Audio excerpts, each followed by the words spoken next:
Y dale, país, vamos arriba, que son las 7:01 de la tarde. Acá estamos una vez más para que sepas, para transmitir y contarte a vos toda la información, llevarte todo el análisis. Son 14 grados 4 a esta hora, Marce Pagano. Parece que yo estaba contenta. Lo más duro de la ola de frío aflojó un poco. Pasado. Acá en Buenos Aires, por lo menos. Sí, la verdad que con el frío es más complicado trabajar aparte, ¿no? Cuando estás el fin de semana, de última te pones a ver series, mirás a 24 de punta a punta, lo mirás a Bataglia, lo mirás a Mariano Yese, pero se complica un poco en la semana. Pero míranos a nosotros. Acá hablábamos con el equipo los rigores del trabajo, ¿no? Que a veces son muy fuertes en el periodismo, sobre todo esos y esos días que pasa de todo y tenés que andar de acá para allá. Hay trabajos con obviamente manifestaciones, mucho más sacrificados y más desde el punto de vista físico, pero hay días que te la regalo, hay que moverse. Sobre todo si vivís en San Telmo como vos, tan oportuno para ir a vivir a San Telmo, Eddie.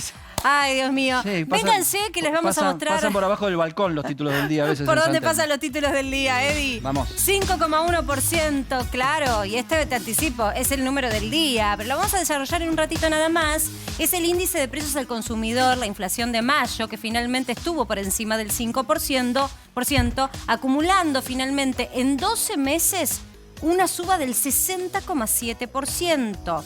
En lo que va del año, los precios aumentaron un 29,3%. Lo que resta, bueno, te lo cuento en un ratito nada más. ¿Se acuerdan de El Avión, aquella serie de la Isla de la Fantasía? Bueno, la Argentina es una isla siempre del misterio y siempre de la sospecha. El avión sospechoso, crece el escándalo internacional por este avión venezolano iraní retenido en Ezeiza. La justicia allanó el hotel donde se alojan los tripulantes. Está ubicado en la localidad de Canning. La policía secuestró celulares y computadoras que van a ser peritados por la policía de la ciudad. La crisis sacude al gobierno. La inflación no da tregua. La verdad es que el precio de la canasta básica se disparó y los alimentos otra vez están dentro de la órbita de las cosas que más suben y más les cuestan a los argentinos. Por eso el consumo sufrió un fuerte retroceso en mayo. En un rato te vamos a mostrar esto. Ahora bien, ¿estamos bien comidos los argentinos? ¿Está en riesgo la inseguridad alimentaria? ¿Hay seguridad en la mesa? ¿Cómo comemos? ¿Cambiamos los buenos hábitos por buenos precios? En un rato nada más analizando este tema. Allanamientos y tiros en Luján, en la localidad de Torres, partido de Luján. Un sospechoso resistió a tiros un allanamiento, mató a un policía, hirió a otros 3. Llevaban adelante los uniformados un operativo de rutina tras una denuncia por violencia de género.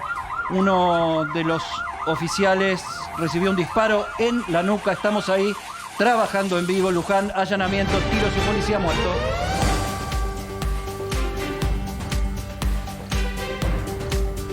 Gabriel Prosperi, estás ahí en Luján. ¿Cómo estás? Exactamente, Eddie. Buenas noches. Estamos en Luján, en el lugar de este drama. 4 policías llegaron hasta aquí a media mañana del día de hoy, justamente para requisar si estaba aquí Jorge Castro, un hombre acusado, denunciado por abuso sexual, violencia de género, con antecedentes penales. Ya había estado preso en la ciudad de La Plata hacía unos años también por homicidio. Llegaron hasta aquí los 4 efectivos del destacamento de Torres. Y recalco esto porque toda la comunidad aquí está conmocionada. Eran efectivos que vivían en Luján, que estaban en este destacamento. Vinieron a hacer esa requisa y Castro los recibió a los tiros. Cuando llegaron a las puertas de esta finca, ahora tenemos poca luz, pero todavía están trabajando allí personal de la Policía de la Provincia de Buenos Aires y de la Fiscalía número 10, que lidera María Laura Cordiviola. Todavía están trabajando en esta finca haciendo diversas pesquisas. Les decía, Eddie, que llegaron aquí y automáticamente los recibió a los tiros Castro. Le pegó 2 disparos que dieron en el tórax y mataron inmediatamente al efectivo Hernán Col. Los otros 3 con heridas. Sí. Gabriel, ¿lo venían siguiendo o tenían el dato de que había recalado ahí y fueron a hacer el allanamiento? Tenían el dato que había llegado desde Campana aquí. Esta finca tiene un casco central, una casa principal donde habita una familia y hay una casilla detrás, como si fuera la casa del puestero de esta chacra, de esta finca. Allí estaba alojado Castro. Lo que están investigando es qué relación había entre la gente que habita en la casa principal y Castro, si es que lo estaban cobijando aquí ante el dato de que en cualquier momento podía llegar la policía. Pero había llegado de Campana, estaba aquí desde hacía unos días, vinieron a requisar, a cerciorarse justamente los efectivos por orden judicial de que Castro estaba aquí y allí respondió a los tiros inmediatamente que los policías se dieron a conocer. Lamentablemente al agente Col 2 disparos le dieron en el tórax, lo mataron de inmediato. El resto de los agentes disparó contra Castro. Castro también recibió disparos, de hecho está internado en grave estado en el Hospital Municipal de Luján. Los otros efectivos con heridas ya fueron derivados a una clínica para su mayor atención. ¿Y los otros habitantes de la casa?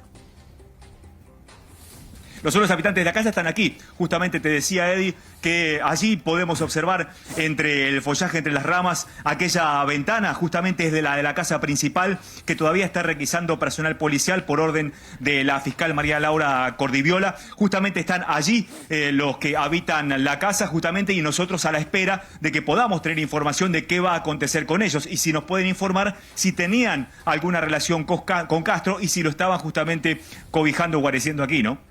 Bien, en este momento, ¿qué se sabe de la acusación, ¿no? En teoría había una acusación que pesaba, no sé, sobre violencia de género. ¿De qué se sabe de esa historia? Que es la antesala de esta situación y esta muerte. Exactamente, Marce. Esa denuncia había quedado radicada en el Departamento Judicial Zárate Campana. La justicia había indicado a la policía que tenían que requisar justamente esta finca en la que supuestamente estaba Castro. Castro se lo iba a detener, en todo caso era la orden judicial. Se resistió a los tiros y allí fue donde ocurrió esta tragedia, este drama. Aquí con el agente Col muerto prácticamente de inmediato y otros 3 con heridas de bala que también fueron atendidos en el Hospital Municipal de Luján y que con el correr de la tarde fueron derivados a otra clínica para tener una mayor atención. Pero esa causa, esa denuncia por violencia de género que su mujer había radicado en la justicia de Zárate Campana estaba corriendo justamente y había llegado la orden judicial para saber si Castro estaba aquí. Allí se desató todo. Entonces, Gabriel, lo que queda por verse es, uno, cuál es la situación de este hombre Castro que está internado en gravísimo estado, decís vos, y después también cuál es la situación de los habitantes de esa casa, si lo estaban protegiendo o él se metió de alguna manera a protegerse ahí.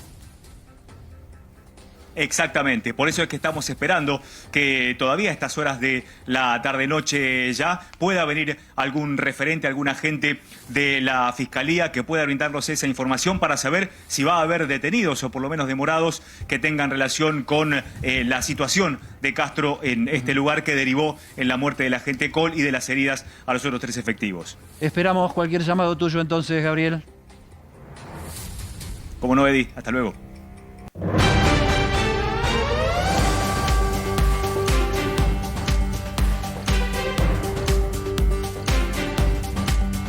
Otra vez la noticia del día pasa por el desabastecimiento de gasoil. Y está allí nuestro compañero Adrián Mauchi en Cañuelas, lugar clave, si los hay, para tratar de ver qué sucede en la logística, ¿no? En nuestro querido Gran Buenos Aires.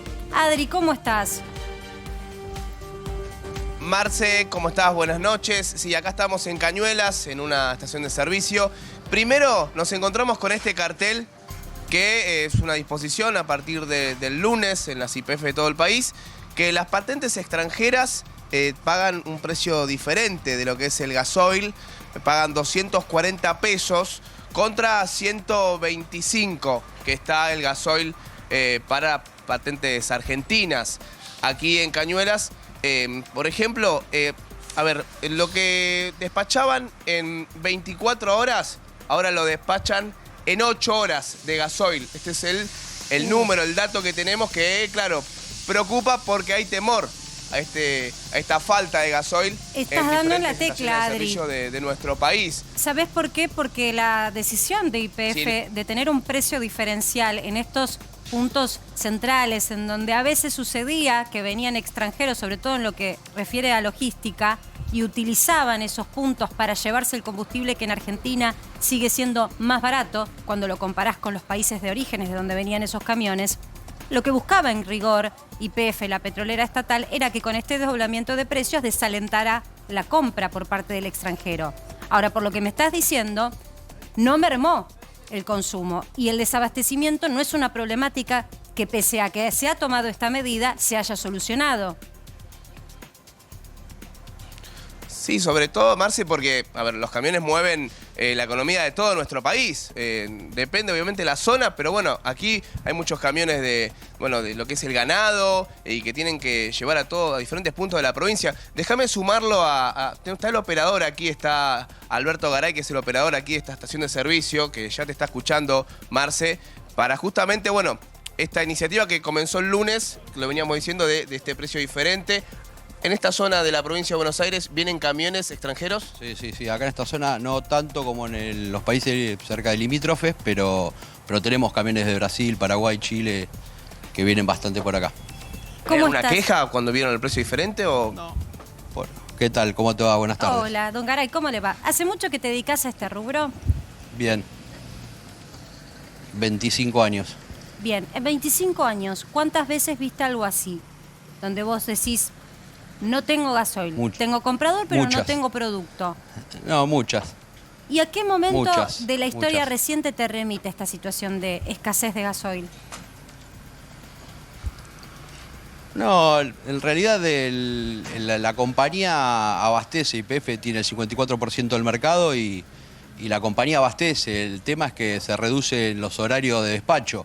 Lo que vos hoy estás despachando en 8 horas, en un momento normal se despachan 24. Entonces, al haber demandas de las otras compañías que por ahí no están entregando lo mismo, pasa eso. Y YPF con el precio que tiene de cartel, lo primero que se va a consumir es este producto. Bien, ¿y cómo en otras circunstancias, vos te acordás qué se hizo para evitar que haya una escasez absoluta o parálisis en lo que es la logística, ¿no? Porque estamos hablando ni más ni menos que sobre todo de logística y en Cañuelas sobre todo de alimentos. ¿Qué otras medidas vos viste en tu experiencia allá? Se va a ir acomodando a medida que va pasando el tiempo, no es algo que dura mucho tiempo, son momentos y en esta época que estamos pasando yo creo que es algo también que a nivel mundial está pasando con el tema del petróleo. Pregunto por el día de hoy en particular, porque el día arrancó con remate de Hacienda en el mercado de Hacienda ahí en Cañuelas, lo que supongo que da un movimiento, una cantidad de movimiento de camiones muy particular. Se remataron con casi 11.000 cabezas. Primero eso, si hubo más movimiento del habitual, del diario cotidiano, y después sí, particularmente hoy se vieron más camiones extranjeros también, ¿no? Sí, hoy calculá que hoy en el mercado entraron 280 camiones. Los días de remate entran entre 200 y 300 camiones, según la cantidad de Hacienda que entre. Y eso acá en Cañuelas hace un mes que arrancó el mercado y se incrementó mucho también la venta por ese lado, en todo lo que es el correo de la Ruta 6. Y los días como este también suben, o particularmente hoy, porque es muy fresca la experiencia del mercado ahí, ¿subió la cantidad de camiones extranjeros? Sí. No, acá estamos en un lugar que no tenemos prácticamente muchos camiones de patente extranjera, pero no especialmente por el mercado, sino por logística, que la Ruta 6, la traza que hace es La Plata-Zárate-Campana, y cruza un montón de rutas que van a todo el país, acá la Ruta 3, la 205, la 7, la 5, la 8, la 9, lleva un montón de tránsito de todo tipo.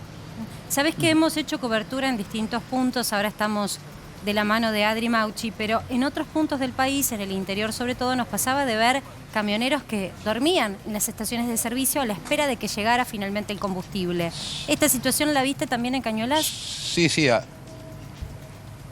acá pasa porque ya te digo, el tiempo de despacho se redució de 24 horas a 8 y muchos camiones que llegan por ahí a las 6, 7 de la tarde y se terminó el combustible, se tienen que quedar acá a esperar al otro día que llegue el camión a la mañana, que no llegue el camión a la mañana con combustible, ¿Y el sobreprecio que aparecía también en algunas estaciones, lo has visto también en Buenos Aires, el sobreprecio? Porque como lo tengo y es escaso, te lo vendo al precio que quiero. Sí. No, acá nosotros con YPF el precio es el que marca el cartel de venta al público, no tenemos sobreprecio y le damos a los camiones, le damos el combustible para que viajen, no le damos 50 litros ni 100 litros, acá llenamos los tanques para que pueda viajar. Claro, vos no le pusiste un límite tal vez como otras estaciones de servicio. Bien, y contame un poco cómo es, No. cómo lo estás viendo vos o si tenés alguna preocupación por el lado de los precios. Yo sé que en el mercado se miró con mucha atención el precio que decidió YPF poner a los extranjeros porque muchos lo emparentan con el precio que verdaderamente debería tener, según la mirada de muchos economistas, el litro del combustible en Argentina. Casi te diría un salto muy parecido a lo que sale el dólar. ¿Qué pasaría si acá se aumenta el combustible? Sí, y la verdad que no lo sé, no soy economista, pero desde tu lado como no sé comerciante. ¿Cómo terminaría si... Vendes igual, ¿no? Y a nosotros, y yo creo que sí, la economía se tiene que mover, el transporte se tiene que mover, se va a tener que acomodar en algún momento esto de alguna manera, pero mientras tanto tenemos que seguir aguantando cómo viene la cosa y tratar de estar lo mejor. Ahora, Sí. según tu propia experiencia de costos y de beneficios, ¿ves ese precio de 2.40 relacionado con una realidad próxima o todavía con el precio que estás vendiendo a los nacionales está bien? No, yo creo que no sé si está bien o está mal el precio que hoy tenemos de cartel, pero yo creo que no va a llegar a estar el precio que le pusieron a patente extranjera. Yo no creo que llegue a ese precio, no creo que lleguemos a ese precio. Contame, ¿es un buen acomodarse el precio o no? ¿Es un buen negocio tener hoy una estación de servicio? Y hoy son todos los negocios buenos. Es laburo. Hay negocios que son buenos, otros que son malos, pero bueno, este es el laburo que yo hago hace 25 años y bueno, ¿Y tu margen? Por ahí hay otros negocios mejores o no. ¿Tu margen de ganancia es en la venta? No estoy disgustado. ¿En la venta de combustible o en lo que nosotros conocemos como porcentaje? Y es un complemento. Los kioscos, los shopping que se montan a veces porque son verdaderos comercios tipo supermercados. Sí, hoy tenés que tener el complemento de los dos negocios, del combustible y del full. O sea, acá es un complemento de las dos cosas que llevan de la mano una a la otra. Y el combustible, viste que hay dos tipos de combustible, el común y el premium.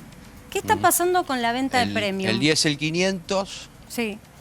No, la venta de premium cuando el diésel grado 3, que es el premium, hoy se sigue vendiendo. Todos los coches y las camionetas de alta gama cargan, y los camiones también, hay camiones de última generación Euro 5 que cargan ese combustible. Ahora, ¿cómo es? Yo quiero que me cuentes en el día a día. Quiero sacarte el jugo de que hace 25 años estás ahí parado y que las viste muchas. 25 años en Argentina son, creo, en promedio 80 de un país distinto, promedio más normal. ¿Cómo es llevar adelante este negocio? Por ejemplo, cuando viene y no tenés combustible, pero vos decís, querés seducir a ese cliente, vos querés que vuelva. ¿Cómo te las arreglás en el día a día? ¿Cómo haces con el laburo, los muchachos que cargan? Los estacioneros, los muchachos que cargan el combustible, si no hay combustible. Con los clientes. Y hay que ir avisándole a los clientes cuando llega el camión, cuándo va a venir, mandan a los camiones a cargar en ese horario. ¿Qué tenés, WhatsApp de los clientes? Claro. Sí, ya enseguida se corre. Cuando llega el camión ya saben que viene el camión acá o a la otra estación y ya se van avisando y vienen y bueno, se van. Es un tema de ir ayudándose uno con el otro. Bueno, el boca a boca moderno con la tecnología. Claro. En estos 25 años, poniéndote en la situación que estás viviendo hoy, en estos 25 años, hoy, ¿estás de la mitad para arriba en cómo te va mejor o estás en la mitad para abajo de cómo te va peor? Yo la verdad que laburo desde los 15 años, así que siempre laburé, así que bueno, no sé si estoy bien o mejor, yo me siento cómodo con lo que hago.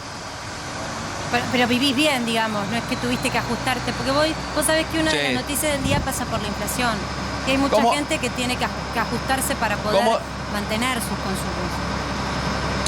Sí, hay momentos que la economía favorece, hay momentos que la economía desfavorece. Desde toda la vida que yo tengo uso de razón, que trabajo, las economías fueron variando. Siempre tenés momentos buenos, momentos malos, economías buenas, economías malas. ¿Cuántos empleados tenés? Yo creo que estamos... En esta estación tengo 30. Bueno, es un montón. Decime, ¿Cómo se maneja una estación de servicio cuando vos no sabés que si la materia prima, que es lo que vendés y justifica tener a ese empleado, la vas a tener? O sea, lo tenés a los muchachos, le pagás igual el sueldo, achicás las jornadas. Sí, nosotros... nosotros tratamos de acomodar en los momentos estos que hay poco combustible, de modificar y que trabajen más chicos en el momento que tenemos combustible y en el momento que por ahí no tenemos gasoil, que es el más fuerte que tenemos nosotros acá en Cañuelas, que vendemos un 80% de diésel y un 20% de nafta. Entonces vamos acomodando según cuándo tenemos el combustible, vamos acomodando al personal. Hasta ahora, y con la pandemia, que fue un año bastante bravo para nosotros, que había bajado un montón las ventas y los shops cerrados y todo eso, pudimos subsistir y pudimos seguir bancando el negocio. Bien, te hago una pregunta a ver si vos te lo acordás esto. ¿Vos sabés cuántos impuestos hay en cada litro que vendés de combustible? ¿Recordás? Porque vos cuando expendés el ticket, viste, aparece... No, ni lo quiero pensar. Y tenés IVA, ITC, tasa vial, hay unos cuantos impuestos. Bueno, eso para saber, digo, porque a veces muchos de esos impuestos la empresa de transporte... Sí, muchos de esos impuestos las empresas de transporte se lo pueden tomar, la tasa vial, el ITC y el IVA. Sí, hay un montón de impuestos, pero bueno, ya la verdad que no me acuerdo. ¿Sabes qué? Nos quedamos con la buena energía que le pones a tu trabajo, que hace 25 años estás ahí, has pasado una pandemia, sobreviviste y seguís poniéndole el pecho a ese laburo que te encanta hacer. Y sobre todo sosteniendo el empleo de la gente que te rodea. Esos son para nosotros los comerciantes y los empresarios que nos gusta mostrar. Gracias por participar en Para que Sepas y gracias, por supuesto, a Adri Mauchi, que haces posible que tengamos estas notas tan lindas de ver. Gracias, Marce. Bueno, y acá nos quedamos a la espera, ¿no? Porque hay muchos camiones que están descansando y bueno, en este momento hay gasoil aquí en Cañuelas, así que bueno, lo vamos a estar esperando acá con Alberto. En cualquier momento volvemos con vos para ver la carga en vivo. Chau, un beso, chau, Adri. Y el avión sospechoso iraní-venezolano, o al revés, venezolano-iraní, sigue en Ezeiza. La tripulación sigue en el hotel en Canning. La investigación avanza. Y nuestro compañero Martín Angulo tiene información sobre este tema.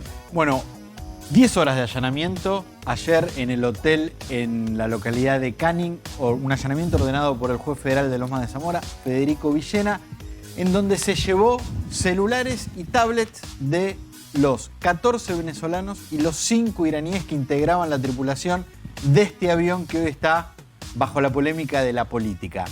Esos aparatos, tanto los celulares como las tablets, van a ser peritadas para saber si dentro de los aparatos había información que pueda ayudar a la causa. ¿Qué es lo que se está investigando? Lo que se está investigando es si estas personas tenían o pueden llegar a tener algún vínculo con organizaciones terroristas. Este es el eje central de la investigación.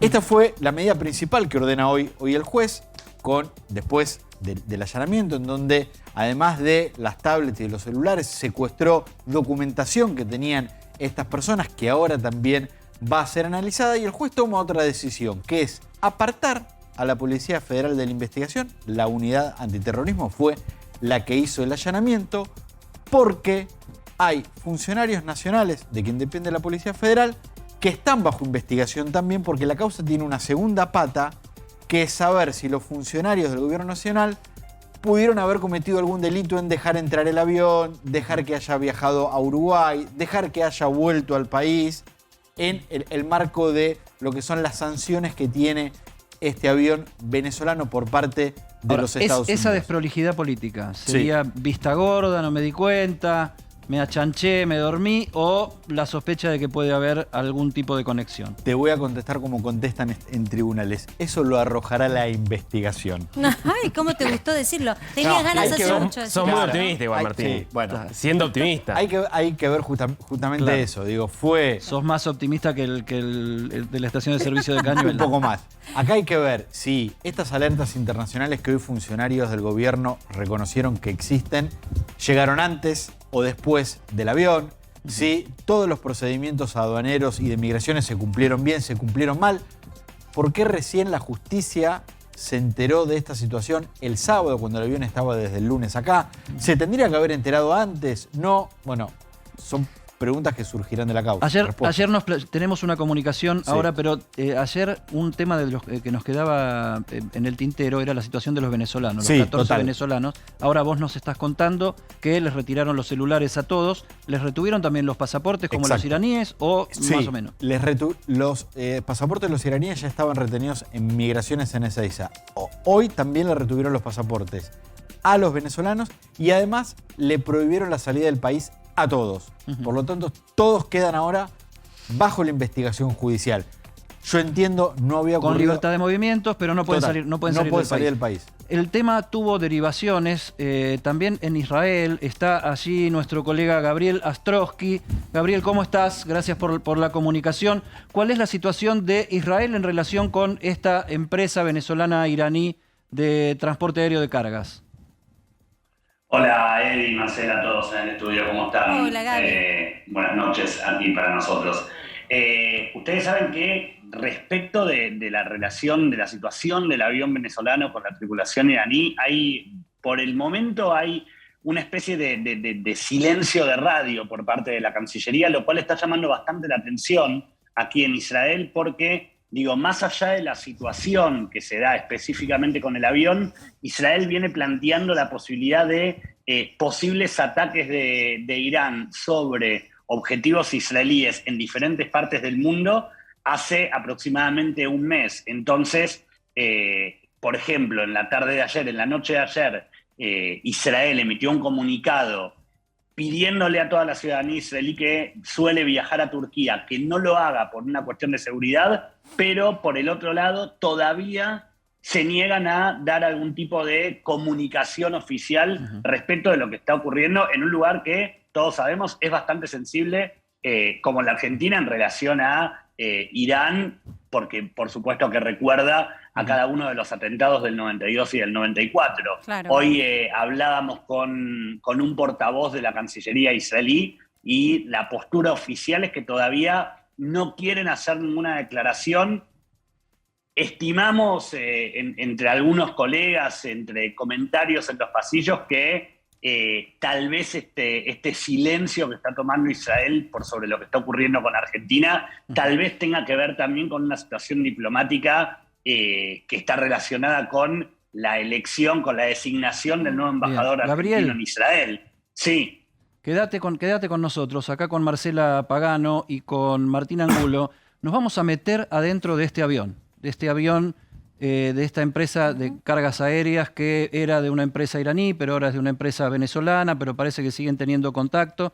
Y acá Gabriel Astrosky nos dice que, no sé, que funciona este avión como una especie de delivery, o temen eso, la inteligencia israelí, que funciona como una especie de delivery delincuencial internacional, por dentro, que veremos cómo avanza. Y ahí estamos, adentro del avión. Marcela, estas son Martín. Imágenes exclusivas de cómo es por dentro. Digo porque recordemos que aquí llegó como transporte de carga, ¿no? Un avión que venía, en teoría, a traer autopartes, que luego la empresa, que es Volkswagen, desmintió ser compradora al menos de manera directa, de esas autopartes. Y este es el avión en cuestión. Vos fijate que justamente no tiene asientos, no es el típico avión que todos conocemos por haber viajado, sino que es un avión vacío porque es un avión de carga.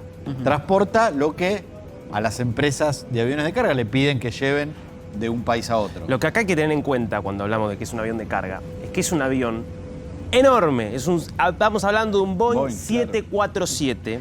Sí, un avión que los que hicieron viajes internacionales muchos conocen, pero no así. No vacío, ¿no? Que no tiene sentido económico. Este es el punto. Porque la realidad es que la carga de autopartes estaba. Después está la disputa de si efectivamente... Bueno, la empresa lo solicitó, no era directamente para Volkswagen, sino para una empresa tercerizada. Medio que todos se deslindan, dicen, no, yo no tengo nada que ver. Digo, esto es lo mismo que pasó en Paraguay hace exactamente un mes. 13 de mayo fue el día que llegó a Ciudad del Este. Y 16 de mayo fue con los cigarrillos. Aruba estaba la carga. El punto acá, que por eso hay que ver hasta qué medida es algo que lo puede resolver el Poder Judicial. Porque $755.000 eran de cigarrillos. $750.000 aproximadamente por una carga. Si vos ves lo que cuesta mover esto. Porque eso es un galpón volador, Sí, ¿no? gigante. Claro. Estaría lleno de... Si vos ves de el costo puchos. que tiene eso, si vos ves el costo que tiene mover este avión, el costo No tiene absurdo de sentido. una tripulación de 18 personas, que era la que había en el momento en Ahora, Paraguay, por ejemplo, Si no fuese... no se justifica económicamente A ver, yo desde te ningún sigo punto esa de vista. línea, te la sigo y te la compro, porque además es razonable lo que vos decís. Si es por logística y es por achicar costos, no le conviene a ninguna empresa. Y entonces, ¿cuáles son las hipótesis? Y acá te miro, Martín, a ver si hay algo ya, que se empiezan a olfatear de qué estaba haciendo o vino a hacer este avión Argentina. No. Sí. El motivo real, porque si la excusa es el cargamento y el tener una excusa desde los papeles, bueno, en rigor eso está cumplido. La carga estaba, estamos viendo imágenes, es un avión que no tenía asientos y es un avión que estaba destinado a transportar carga. Esa respuesta la podés llegar a tener cuando se abran los celulares y las tablets de los 19 tripulantes.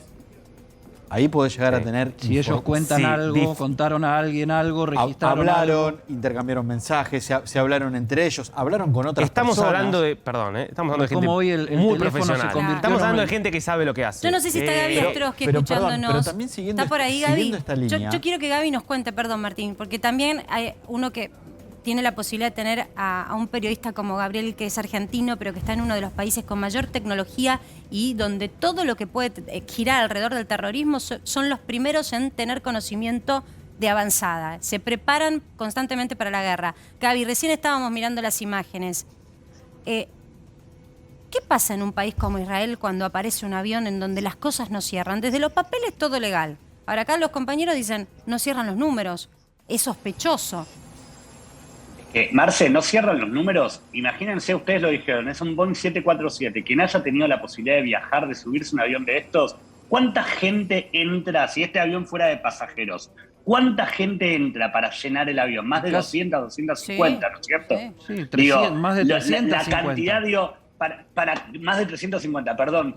Digo, para que la gente pueda dimensionarse realmente la cantidad de espacio que hay para transportar, no autopartes, lo que quieran, lo que sea que se desee transportar.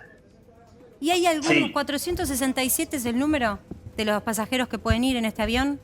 Me lo está contando Agus, nuestro productor. Gaby, ¿y hay alguna mirada sobre qué puede haber pasado en Argentina? ¿Viste esos off the record que tenemos los periodistas? ¿Ya hay un aroma de qué puede haber sido el motivo real por el cual este avión llegó a Argentina?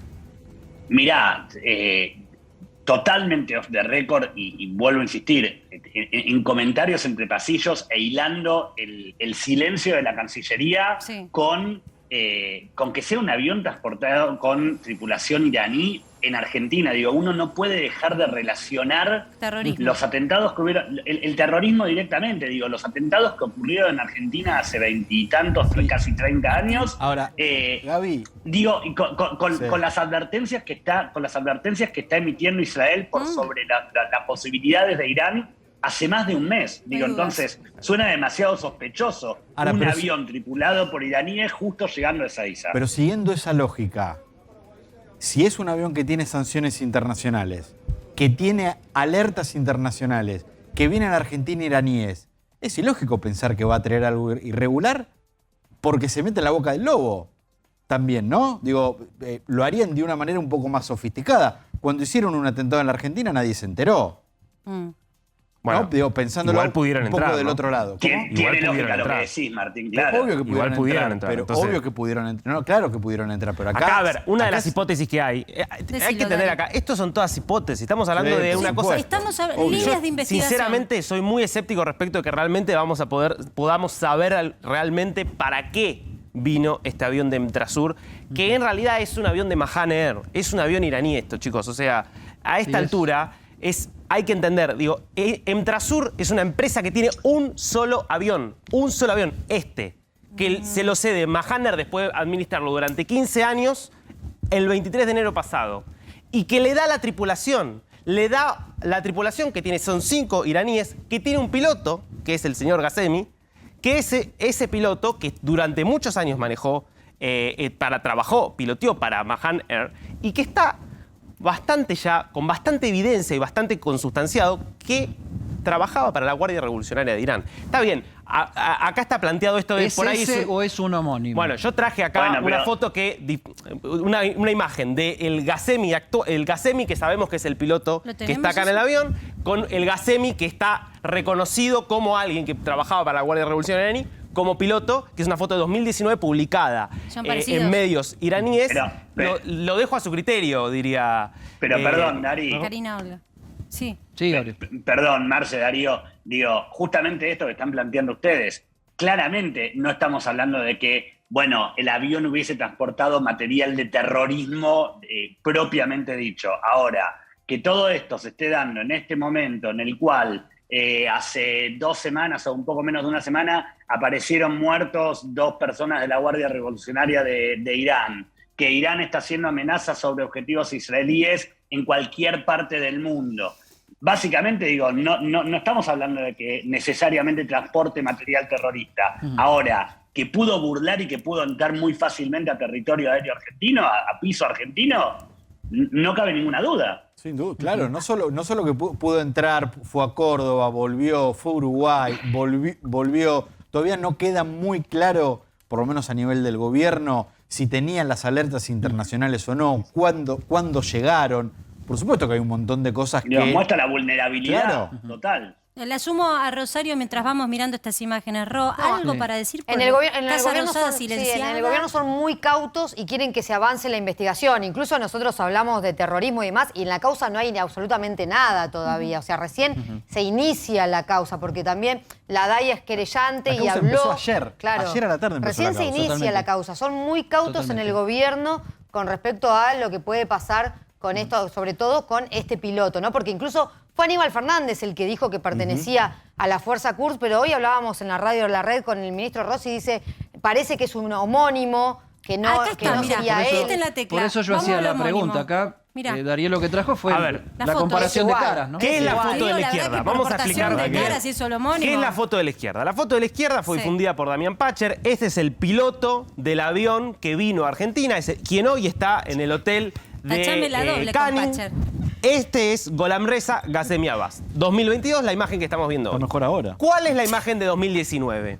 Bueno, es el Gholamreza Ghasemi Abbas. Esto, primero, quiero decir, para marcarlo, esta foto del 2019 fue encontrada por Andrei Servin-Pont, un investigador que sabe muchísimo sobre estos temas y que viene publicando muchas cosas muy interesantes. Y él encuentra en una web iraní esta foto de 2019 donde se menciona a Gholamreza Ghasemi Abbas, el mismo nombre, un piloto vinculado a la Fuerza Quds de la Guardia Revolucionaria iraní, que trabajaba para Mahaner y que trabajaba para otra aerolínea, directamente también vinculada a la Guardia Revolucionaria, que es la aerolínea Qeshm Fars Air. Está bien, pero espérate, acá tenemos 2 caras, que la discusión es si son la misma persona o son personas distintas. La primera pregunta es esta.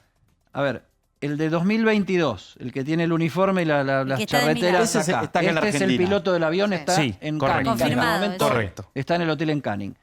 Este es el jefe militar iraní. No es un jefe militar, era un piloto que trabajaba para la Guardia Revolucionaria y que formaba... Es este piloto de la Guardia Revolucionaria. No es piloto de una aerolínea civil. Otra casualidad. ¿Cómo? Sí, dos pilotos son. Perdón. Sí, es piloto de una aerolínea civil, porque Mahaner formalmente es una aerolínea civil. Esta que yo te digo, Qeshm Fars Air, son aerolíneas civiles, pero que son aerolíneas civiles de fachada. Porque justamente la Guardia Revolucionaria iraní no va con un avión que dice Fuerza Aérea Iraní. ¿Se entiende? Crea compañías que se presentan como compañías de cargas civiles. Ahora, ¿de qué está acusado? Vamos a hablar del de la derecha. El que sabemos que es verdad. Que sabemos que está identificado. Primero, importante, está identificado por ser piloto de Boeing 747. Fíjense las coincidencias, no solo se parecen, no solo son iguales, tienen el mismo nombre. Los dos son pilotos, los dos piloteaban Boeing 747, sino que en esta otra aerolínea... Para ser homónimo ya sería una casualidad. La verdad que sería una cosa fantástica, casi increíble. que son la misma persona. Increíble, casi que son la misma persona. Iguales. Ahora, esta aerolínea, Qeshm Fars Air, está investigada y acusada por Estados Unidos y hay muchas publicaciones que identifican a esta aerolínea que él es como el gerente de esta aerolínea. Es piloto y gerente de esta aerolínea, de haber llevado, por ejemplo, durante todo el conflicto de la guerra civil siria, en la cual Irán tuvo una participación directa para apoyar al régimen de Bashar al-Assad, de haber llevado muchas armas y combatientes a Siria a través de esta aerolínea. Déjame una cosita sobre lo estrictamente judicial. Porque que estas personas sean la misma, demos por hecho que son la misma persona. Sí. Por ahora, judicialmente, no significaría demasiado. No tiene pedido de captura internacional. Ahora, en cuanto a la Argentina, lo que sí significa judicialmente es que la liebre de este avión saltó recién cuando el avión se fue y Uruguay no lo dejó entrar. Y segundo, cuando Volkswagen dijo, no, nosotros no pedimos ninguna de las mercaderías que venían en ese avión. Perdón, y pese a lo que está diciendo Gaby, que seguro nos está escuchando, que Israel también había emitido una alerta. O sea, había muchas y alertas Paraguay, como para acá que hay que hablar del factor Paraguay, chicos. Paraguay, acá el factor Paraguay es decisivo.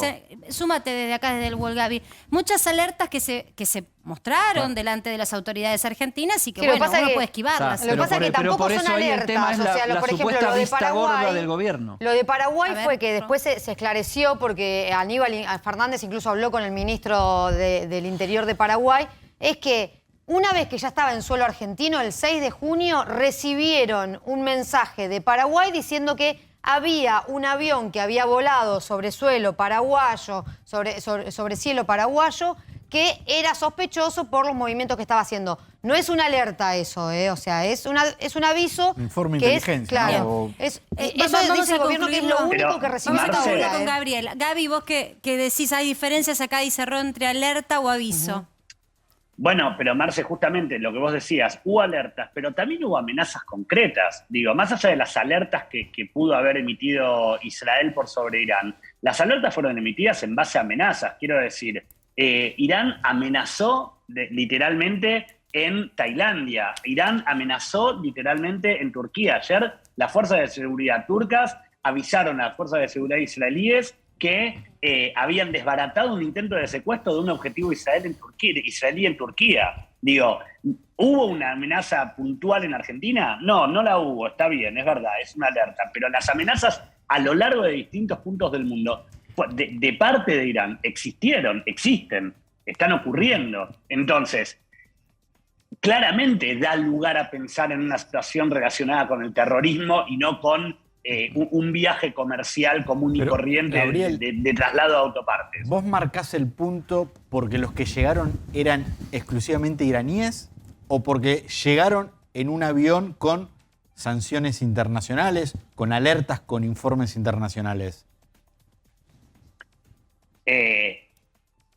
Debería decirte, Martín, que lo tomo por los dos lados, más que nada por la tripulación iraní. Es cierto, y también ahí debo recalcar el silencio de Cancillería, que tal vez desde ese lado se entiende el silencio de Cancillería todavía con el tema relacionado al avión en Argentina, porque no está del todo claro, pero yo te diría que debería ser por ambos dos temas. Sí. Gaby, gracias. Digamos, la mirada también desde otro país y un país que experiencia tiene, ¿no?, en establecer esta suerte de alertas, viene siempre bien, ¿eh? Y lamentablemente allá en Israel lo que empiezan es a recordar que en Argentina, a veces, por no tomar cartas en el asunto, tuvimos que lamentar lo que lamentamos, ¿no? Las terribles atentados que hemos vivido en Argentina. Así que vamos a seguir con este tema. Gracias, Gaby, desde allí de Israel. Sabemos que es súper tarde. Vamos a seguir porque esta investigación, como dijo Martín, recién arrancó ayer. Gracias, Marce. Un abrazo para todos. Bueno, y seguimos con el tema. Martín, después vamos a volver sobre él. Sí. Y ahora vamos a la economía, que está recaliente el día que se anunció la inflación, Marcela Pagano. Claro, porque el número del día es 5,1%, es la inflación que tuviste en el mes de mayo. Y vos me dirás, pero ya estoy transitando junio. Bueno, es que con esta aceleración es en rigor como cuando agarras un auto y si estás en quinta, difícil bajar a primera de una. Por eso es que te estoy anticipando que el número de junio no va a ser quizás de los mejores. Vamos a ir desglosando un poco lo que está pasando en realidad con la inflación en distintos rubros. Pero yo ya le quiero dar la bienvenida a Ricardo Delgado, que es economista, él está al frente de Analítica, que vos habías de alguna manera anticipado en tus proyecciones que este iba a ser el número, estabas emparentado. Sí. Digo porque a veces empiezan otra vez si los privados y si el IPC. Por lo pronto, nuestra estadística es creíble, porque vos estás en esos números. Sí, teníamos 5,3, pero bueno, el INDEC dio esto. Y básicamente lo que muestra, uno puede mirar una cierta desaceleración en relación a los últimos 2 meses, pero claramente la inflación en la Argentina hoy, ya después de más de 30 años, vuelve a niveles superiores al 60% Fíjate interanual, acá. ¿no? Mira, esto que te está diciendo Ricardo, y vos describilo, ¿eh? Esta es la foto, si vos tomas la foto de 12 meses, la película completa, no es que es un mes, uy, la pasamos mal un mes. No, no. El acumulado de 12 meses te da 60,7%. ¿Y por qué hago hincapié en esto? Porque ya no hay paritaria que podamos decir, en rigor los promedios, le hayan por lo menos ganado. Está muy complicado esa pelea o esa puja. En momentos en donde todos están pidiendo reabrir, te digo que el acumulado llegó a 29,3%. Ricardo, ¿qué pasa en junio? Te agrego además que el 60% aproximadamente de los trabajadores tienen paritarias, un 40% son informales, en negro, digamos cuentapropistas, con lo cual están en una situación todavía peor. Para junio, como bien vos decías, Marcela, los números van a dar algo parecido al 5%. Hay que ver todavía el efecto que estas turbulencias financieras que digamos, explotaron el miércoles pasado y que ya llevan 3 o 4 días con un dólar que se ha escapado, los dólares financieros, qué efecto tienen sobre los precios en esta segunda quincena. Todavía no tenemos obviamente información, pero digamos, es difícil que se perfore el 5%. Sí, y además ya lo estás comprobando, digo, salud, que era un rubro que estaban pisados. Viste que el gobierno regula algunos precios, pero en algún momento asfixia, le tiene que dar un poco de aire al empresariado. Las prepagas y aquellos que proveen los medicamentos tuvieron que remarcar. Por eso se pone al frente del índice el rubro de salud. Otro tanto sucedió con transporte. El costo de aumentar el combustible, que también lo tenías atrasado, lo disfrutaste cuando estuvo atrasado, pero fíjate cómo te cuesta ahora. Viene de golpe y viene por el lado del costo del transporte y también del combustible en sí mismo. Casi todos los rubros que aumentaron y pesaron en el mes de mayo son rubros que el gobierno manejó, lo que se dice como regulados. ¿Qué pasó con alimentos? Bueno, una buena, estuvo por detrás del promedio, 4,4%. Ahora, de todas maneras, esto es algo que lo reflexionábamos más temprano con Eddie y nuestra producción. La canasta básica que mide el INDEC y ese seguimiento que hace de precios es algo simbólico. Es para tener una medición de qué velocidad de remarcación hay de precios en nuestra Argentina. Ahora, no es que con esa canasta básica una familia se puede nutrir y vivir de la mejor manera posible, de una manera saludable. Es lo básico e indispensable. Es la que traza y diferencia muchas veces quién es pobre de quién no, pero uno proyecta a la clase media, uno proyecta lo necesario. Por eso está con nosotros, y para analizar también este tema, Sergio Britos, que está de la mano de Guille Murphy trabajando en nuestro móvil. Hola Sergio, ¿estás por allí con Guillermo? Hola, ¿qué tal Marcela? Sí, exactamente. ¿Qué tal Eddie? Estamos aquí con el licenciado Sergio Britos, que nos va a explicar y te va a decir, especialista en nutrición, obviamente para toda la audiencia, cuánto cuesta comer. Ya te dejo en contacto con Sergio. ¿Cómo andás, ¿Qué tal? Sergio? ¿Cómo estás, Marcela? Y yo lo digo siempre, mira, te voy a decir algo que digo siempre, bien, y se lo digo a Eddie, y es un tema en mi casa. Yo no como carnes rojas, por ejemplo. Entonces, cuando empezás a mirar, muchos te dicen, entonces no tenés ningún problema, porque la carne es lo que más aumenta. Mamita, ¿sabés lo que es reemplazar las proteínas si no comes carne? Vos que sos un adentrado especialista, ¿cuánto cuesta para una familia tipo hoy poder tener los nutrientes indispensables de eso que es una comida saludable? Bueno, nosotros desde hace varios años tenemos en CEPEA y en la Escuela de Nutrición de la Universidad de Buenos Aires la tarea de relevar los precios de una canasta saludable. Este año, desde hace un par de meses, hemos actualizado nuestra canasta para incorporar también algunos criterios que tienen que ver con la sustentabilidad. Y el último costeo que hemos hecho corresponde a precios del mes de mayo. Una familia, la misma familia que mide habitualmente el INDEC cuando habla de la canasta básica de alimentos para comer una dieta saludable, estamos hablando del orden de los 80.000 pesos mensuales. Vale decir, si uno toma en cuenta que nuestra estimación del costo de la canasta básica de alimentos para el mismo mes de mayo está en el orden de los 45.500 pesos, estamos hablando obviamente de una diferencia Sergio, significativa que es la... Sí. Sí, Eddie Zunino soy. Acá tenemos para compartir con la gente la placa que vos armaste con esta información y que habla de una canasta flexitariana, ahora nos explicás bien qué es, de 80.200 pesos, una canasta a base de plantas 76.200, y la canasta básica de alimentos a 45.500. O sea, lo que planteaba Marcela en la incógnita inicial de cuánto le cuesta a una persona que necesita proteínas para reemplazar la carne animal que decidió no comer, le sale, no te digo el doble, pero casi. Sí, obviamente. La primera de las dos canastas, una canasta flexitariana, es una canasta que tiene ciertos rasgos similares al patrón alimentario habitual de la población argentina, pero con un consumo de carnes un poco menor, un poco más disminuido. Y la canasta base de plantas, efectivamente, como su nombre le indica, es una canasta que prescinde del consumo de carnes rojas y que tiene un costo de aproximadamente 76.200 pesos también para el mismo mes de mayo. Vale decir, cualquiera de las dos versiones de canasta, cualquiera de las dos versiones de patrón alimentario tiene una diferencia más que significativa respecto de la canasta básica de alimentos, que convengamos que es una canasta, como su mismo nombre indica, es una canasta básica, mínima, que simplemente evita pasar hambre, pero que de ninguna manera puede considerarse un estándar saludable en términos de alimentación. O sea que comer es un problema, pero comer bien es un problemón. O sea, es casi claro, de un sector de la población muy exclusivo.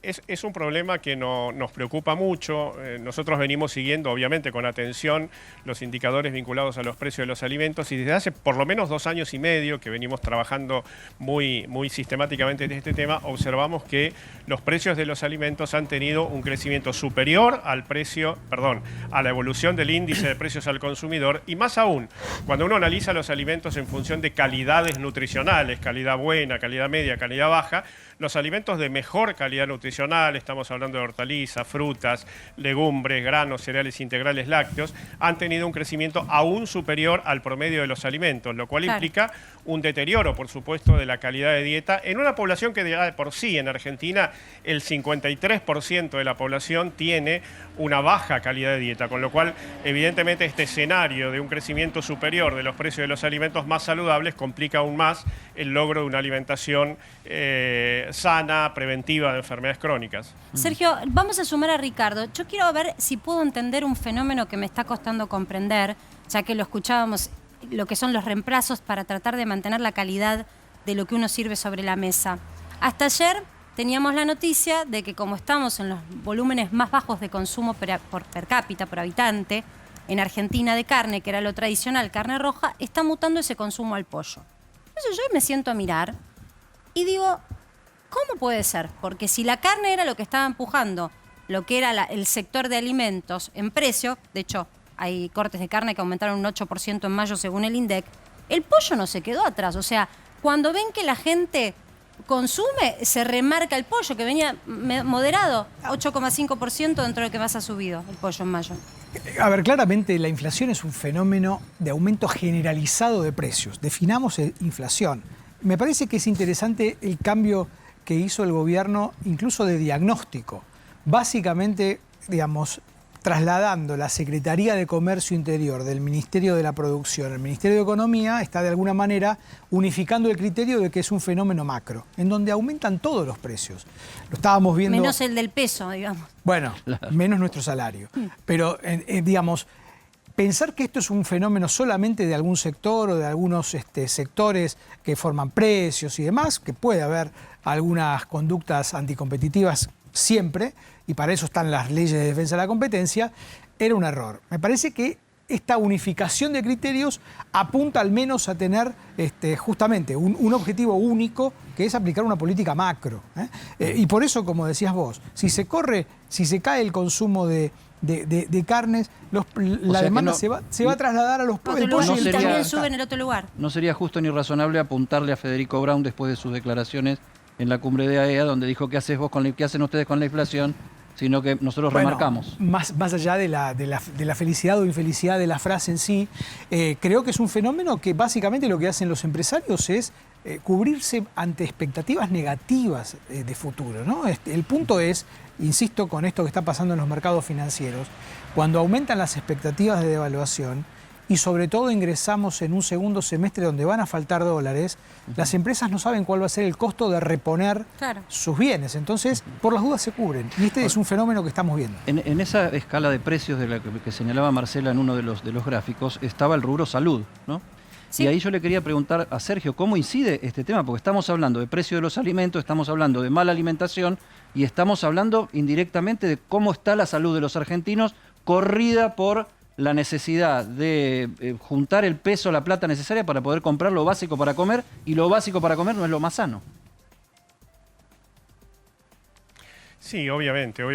Yo no soy médico, soy nutricionista, con lo cual puedo hablar del área que conozco, que es la alimentación y la nutrición. Claramente, un deterioro en la calidad de dieta de la población, que es algo que está ocurriendo y que viene ocurriendo en Argentina en los últimos tiempos, desde ya que tiene consecuencias en términos de salud, consecuencias tanto presentes como consecuencias futuras, vale decir, una mala alimentación genera muchas disfuncionalidades en términos de salud y buen funcionamiento en los niños, por ejemplo, en los primeros años de vida, niños que se enferman más a repetición, pero también compromete la salud futura de la población y esto obviamente repercute en la productividad a largo plazo, digamos, y en un deterioro de la capacidad de desarrollo del país en su conjunto. Desde ya, los gastos en salud inherentes a un deterioro de la calidad de vida, a un proceso de malnutrición. En Argentina hoy en día el 55% de la población tiene exceso de peso. Sergio, estamos te lo en un voy a escenario preguntar creciente de enfermedad.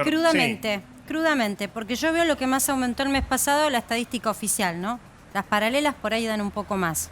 Sí. Leche aumentó, depende, Sí. digamos, si es en polvo o fresca, pero entre 7 y 11%.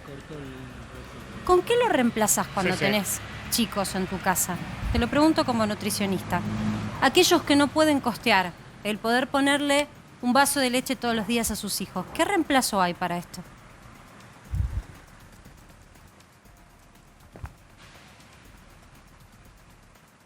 No sé si me escuchaste.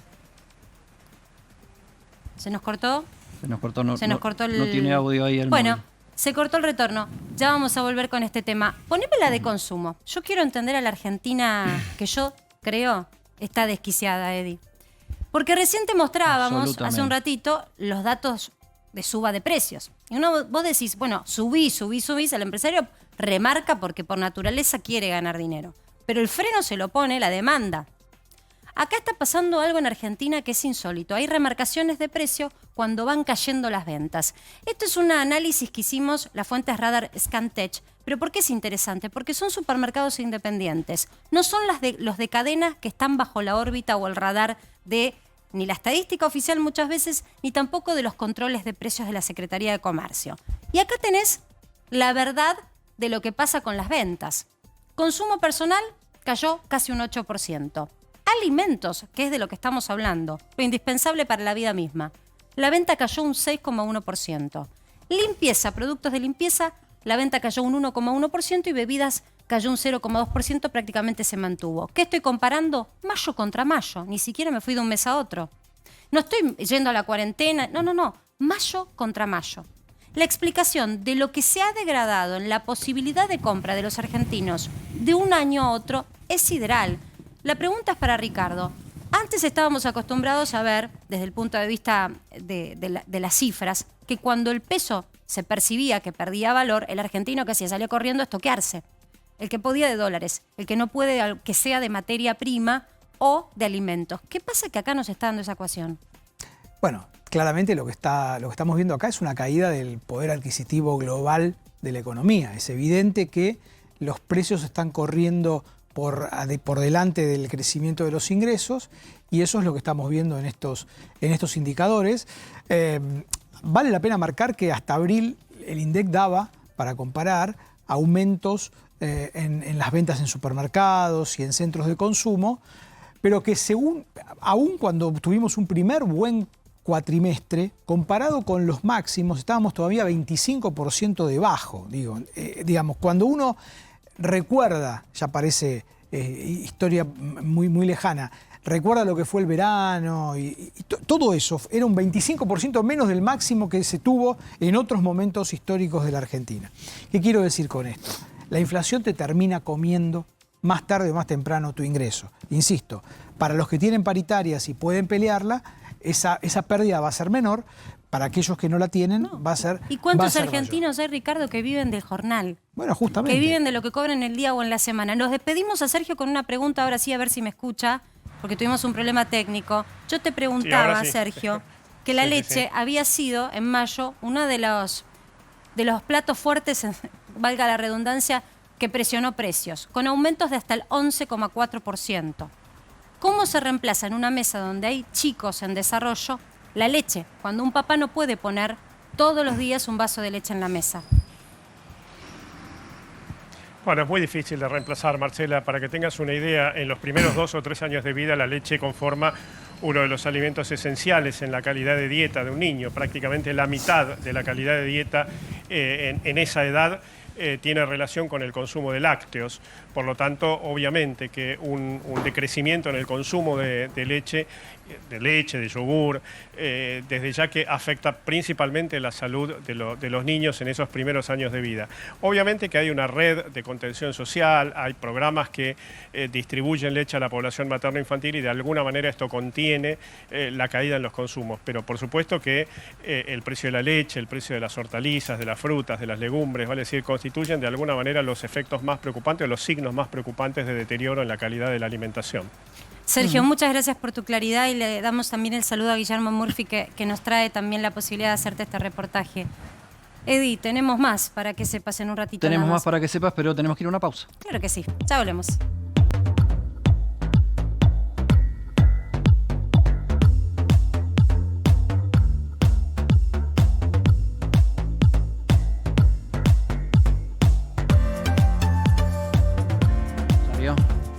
Y seguimos en Para que sepas. Rosario Ayerdi trae información política de crudísima actualidad. Sí, pues miramos un poco a la oposición porque se está dando esta discusión y esta pelea entre dirigentes de Juntos por el Cambio. Ayer hablamos de la grieta dentro de la grieta oficialista. Bueno, acá también hay grieta en Juntos por el Cambio y los dos protagonistas son Mauricio Macri y Gerardo Morales, gobernador de Jujuy. Muy peleados, muy discutida esta pelea que se está dando entre estos dirigentes.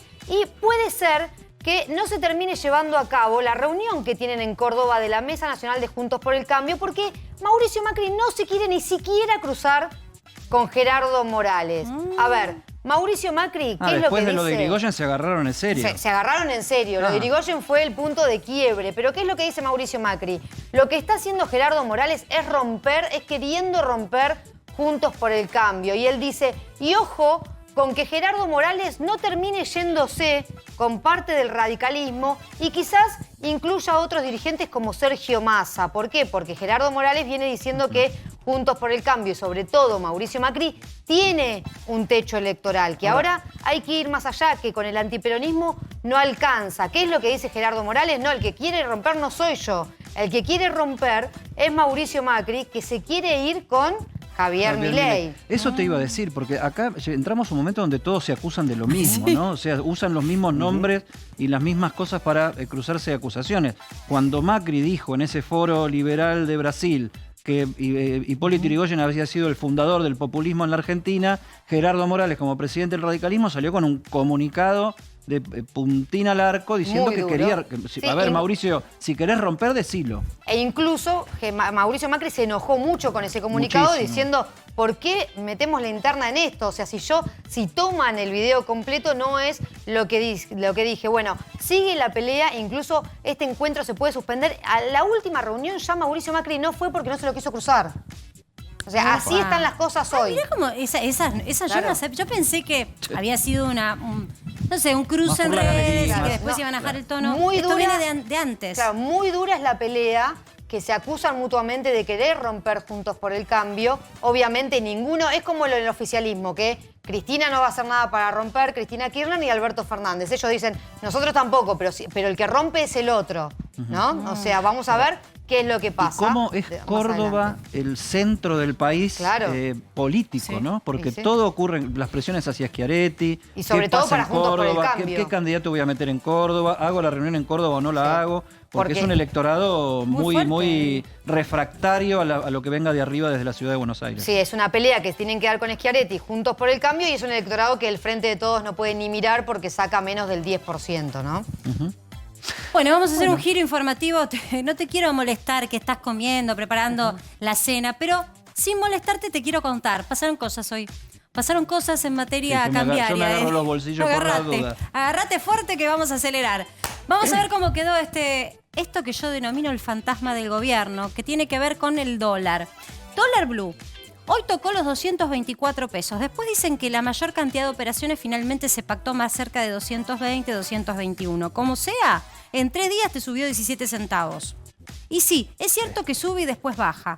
Pero cuando sube, empieza a generar muchos temores latentes. Y sobre todo en la cabeza del empresario que repone y todo lo que se compra en Argentina, algo trazado de importado tiene, está el costo luego de reposición, el estoqueo. Por eso hay que mirar muy de cerca lo que pasa con un dólar blue, que además, gran paréntesis, todavía no llegó el aguinaldo a la mayoría de los bolsillos. Que en rigor, cuando sucede eso, siempre hay una demanda que decimos estacional, sube un poquito. El fantasma del gobierno también viene por el lado del contado con liquidación. Te lo contábamos ayer. Es ese dólar que surge de la Bolsa de Comercio de Buenos Aires, llamado dólar bolsa, o con intermediación para sacar esos dólares genuinamente, legalmente al exterior, llámale contado con liqui. Están todos arriba de lo que estaban. Están a todos tocando los 2.30. 2.30 para un país cuyo dólar oficial sigue en 127. Por eso yo te digo, ponele precio a la economía argentina. Mirá el mercado desdoblado que tenemos. Los gobiernos son reticentes a desdoblar el mercado cambiario. Ahora, esta es la ecuación de una Argentina desquiciada en donde no tenés referencia. ¿A qué dólar remarcás? ¿Al informal, que se pacta libremente, 2.20? ¿Al contado con liqui, que es el que miran los empresarios? Pica hoy en promedio a 2.38. El dólar bolsa, que vos con home banking compras un bono, lo vendés en dólares, lo podés hacer, es legal. 2.31. O el oficial, que el gobierno lo está ajustando, pero sigue en 127,50. Le voy a hacer la pregunta de rigor a Ricardo. ¿Qué va a pasar con el dólar si estamos agarrándonos la cabeza un poquito con esta suba en momentos en donde se supone abundan los dólares de la soja, de la exportación? Se supone. Los dólares no abundan. De hecho, en estos primeros 5 meses y medio del año, el Banco Central compró, te diría, un 20% de lo que había comprado el año pasado. En el mejor momento, incluso con liquidación récord de los exportadores de soja. La situación energética ha complicado muchísimo, las importaciones de energía se multiplicaron por 3, producto de los precios, la suba de precios internacionales, pero también de las negligencias del gobierno en avanzar en, por ejemplo, el tema del gasoducto. Y me parece que ahora entramos, obviamente, en una situación, y hoy, particularmente, hoy el Banco Central, como dato no menor, vendió en términos netos en un mes de junio, en donde debería haber una oferta importante y el dólar y el Banco Central siendo un actor comprador importante también. De vuelta, las importaciones de energía ahí están jugando. Se viene un semestre muy complicado, donde estructuralmente la economía argentina no produce dólares, el Banco Central pierde divisas. Para compararlo, en el último año, para comparar, digamos, regímenes parecidos, el cepo de Cristina versus el cepo actual. En el año 2014 y en el año 2012, los dos primeros años de Cristina pares del último gobierno, el Banco Central en el segundo semestre compró apenas entre 5 y 10 millones de dólares diarios. ¿Sí? En los años impares, 2013, años de elecciones, 2013 y 2015, en ese segundo semestre vendió entre 50 y 80 millones de dólares por día en promedio. Con lo cual digo, con regímenes parecidos, con un cepo incluso más blando que el actual, en donde, por ejemplo, hoy las empresas no se pueden ir al contado con liqui, porque muchas empresas importan. Si una empresa va y compra dólares legales en el contado con liquidación y hace ese rulo a través de los bonos, no puede ir al Banco Central para pedirle dólares a 127 para importar, por ejemplo, insumos o materias primas. Te dejar afuera. Ahora, entonces, ¿por qué está subiendo el dólar?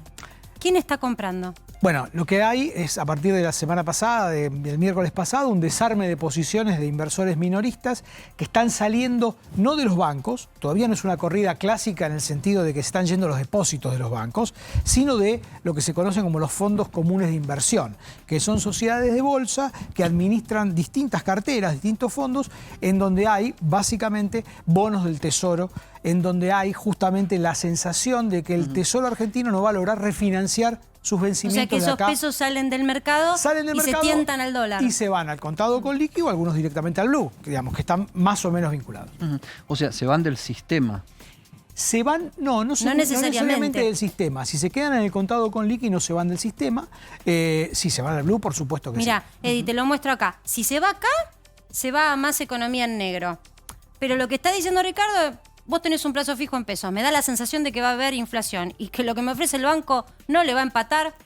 Por la duda me voy al dólar. Podés hacerlo, ¿eh? Claro. Con tu home banking podés comprarlo de la bolsa. Eso es dentro del sistema justamente todavía. lo que dice él, un corrimiento de determinadas maneras de inversión al blue. Exactamente. Y básicamente, ¿por qué? Porque no hay confianza de que el gobierno... ¿Esos volúmenes son marginales o son importantes? No, a ver, para ponerlo en términos claros, lo que se estima que se fue, la información que se fue de los fondos comunes de inversión son aproximadamente 700 millones de dólares al valor de mercado del contado con liquidación, ¿sí? O sea, fueron 130.000 millones de pesos equivalentes a 700 millones de dólares. Momentáneamente no es crucial.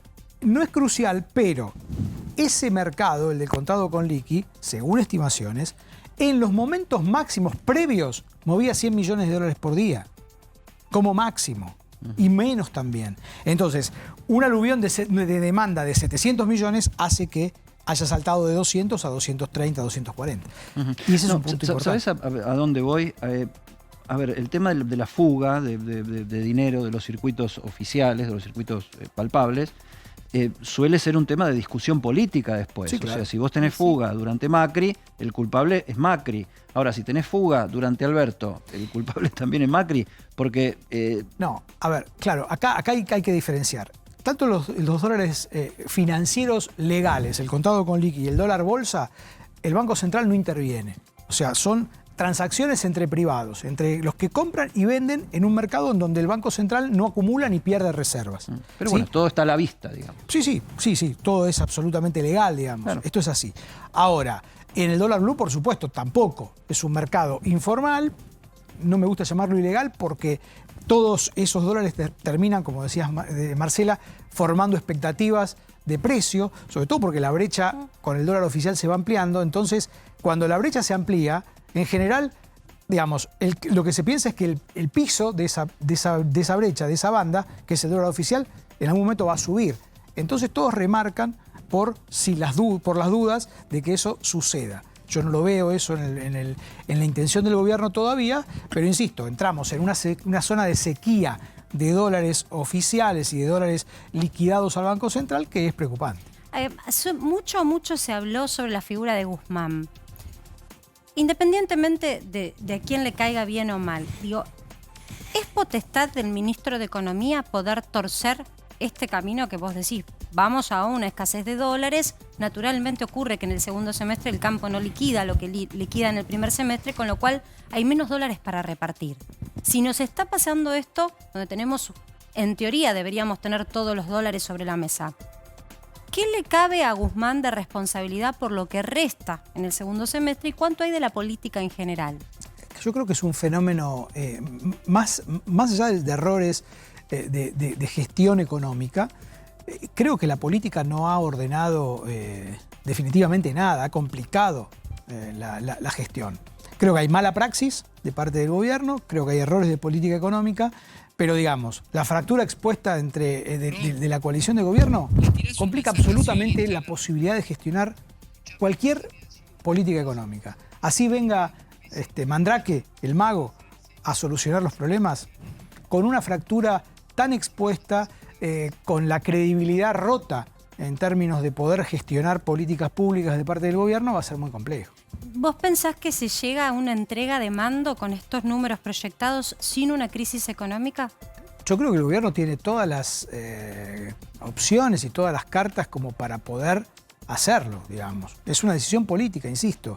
Hay que bajar la inflación. La Argentina no puede seguir con estos niveles inflacionarios. Esto va a permitir, si hay un programa serio de estabilización de precios, consistente, que sea consensuado, todas cuestiones y todas instancias muy complejas de hacer, con un gobierno que ya viene tan castigado en términos de capital político, se podría lograr. Creo que hay que hacer siempre el intento, digamos, no hay que resignarse, porque evidentemente cuando los dólares vuelven a la tapa de los diarios y estamos todos nosotros discutiendo estas cosas, Y lo más probable es que tengamos problemas y que estos problemas sean más antes que después. Y todavía falta mucho. 1 año y medio de gestión es mucho tiempo todavía. Bueno, gracias Ricardo por haber Muchas participado. gracias. Para que sepas, veremos cómo sigue la ecuación. No me diste el número de junio, ¿lo tenés proyectado ya de inflación? Yo te diría que no va a estar muy lejos, como mínimo, del 5% de mayo. 5%, o sea, vamos a tener un mes tan duro en términos de costear con los bolsillos que... Tenemos aumentos de tarifas ya, ¿no? Claro. Empiezan los aumentos tarifarios también. Gracias por Muchas participar gracias para que sepas. Eddie. Sí. La tapa de Para que sepas de hoy, a las 9 de la noche, dentro de 40 y algunos minutos, se van a estar cumpliendo exactamente 40 años de un acontecimiento histórico que marcó a una generación completa, entre ellas la mía, donde yo estuve como soldado enrolado en aquel momento, si bien no me tocó combatir, por suerte, seguramente no estaría acá. 40 años de la capitulación en Malvinas, de la rendición en Malvinas, y me puse a buscar cuál era la palabra, ¿no? ¿Cuál era la palabra para ponerle a esta tapa? ¿40 años de qué? Porque es difícil fijar posición sobre algo que fue una locura demencial de una conducción política criminal, la decisión de invadir Malvinas, que solo sumó muerte a una época de muerte y oscuridad, que tuvo también, como antes y después, la apertura del periodo democrático que está cumpliendo el año que viene, 40 años, número redondo también. Pero ¿cuál es la palabra, no? Y en esa foto, en esa imagen, con esos cascos desparramados por la geografía áspera de las Malvinas, son 40 años de ausencia, ¿no? Son 40 años de gente que no estuvo más y son 40 años de unas islas. El otro día lo decía el presidente Alberto Fernández en la Cumbre de las Américas, donde el mapa oficial de la cumbre no tenía colocadas a las Islas Malvinas. Señal política, ¿no?, de que pese a todos los apoyos internacionales, diplomáticos y llamamientos de las Naciones Unidas que ha recibido la Argentina a favor en su demanda de soberanía, sigue sin tener ninguna respuesta concreta, y el Reino Unido sigue tan fuerte como siempre a cargo de las islas. Entonces, 40 años de qué? 40 años de ausencia en esta recordación de lo que fue el cierre de uno de los acontecimientos más dramáticos de la historia argentina en el siglo XX. Ramiro Ciarrota es periodista, es colega nuestro de la casa, de acá de A24, y hizo una entrevista, te diría, muy significativa para esta fecha, con un colega, Eduardo Rotundo, que estuvo en Malvinas, fue corresponsal en la guerra de Malvinas, y vivió acontecimientos, la verdad que insólitos, aparte de graves y muy peligrosos. ¿Cómo estás, Ramiro? Gracias por tu participación y gracias por este informe que nos traes. Eddie, Marcela, buenas noches. Así es, viajamos a Mar del Tuyú con un equipo de A24 para entrevistar a Eduardo Rotondo. Eduardo Rotondo tenía apenas casi 30 años cuando lo llamaron de la agencia Bay Press para la que trabajaba en Centroamérica, cubriendo enfrentamientos bélicos en el lugar, y con el engaño de decirle que iba a cubrir el Mundial de 1982, en marzo de ese año lo traen de regreso a Buenos Aires. Pero cuando el 2 de abril se desata la guerra, lo llaman y él descubre la realidad. No había venido a la Argentina para cubrir un Mundial, sino que había venido para convertirse en corresponsal de una guerra que por primera vez iba a tener a su país tristemente como protagonista. Y no fue lo único que él tuvo que protagonizar, porque cuando llegó el momento de la capitulación, Eduardo Rotondo era el único argentino no militar que estaba en las islas como corresponsal de guerra y que el 14 de junio, hace 40 años, pasó a la historia por ser el único que pudo capturar el momento de la capitulación, la llegada de los ingleses a Puerto Argentino y ese momento en el que se tiene que firmar la rendición para ponerle punto final al enfrentamiento bélico.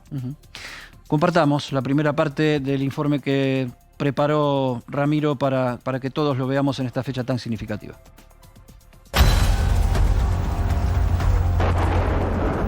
Bueno, a fines de marzo la agencia me llama y me dice: cerrá todo y viajá con tu señora y tus hijos a Buenos Aires. Y cuando el 2 de abril sale la noticia de que Argentina había recuperado las islas, me llaman por teléfono a lo de mi suegra y me dicen, bueno, ahora ya sabes para qué te llamamos. Yo siempre creí que la guerra iba a tener un desenlace no favorable para los argentinos, porque, a ver, no estábamos peleando contra los ingleses, estábamos peleando contra toda la OTAN. Así que el 13 de junio Menéndez nos llama al mediodía a la gobernación y nos dice, bueno, los ingleses están del otro lado de los montes. Hoy, en 1 o 2 horas, va a llegar un Hércules. Los invito a que se retiren de la isla. Que bueno, general, usted tiene mi acreditación como corresponsal de guerra, yo me quedo. Y estaba haciendo una nota y de repente aparecen 2 Harrier.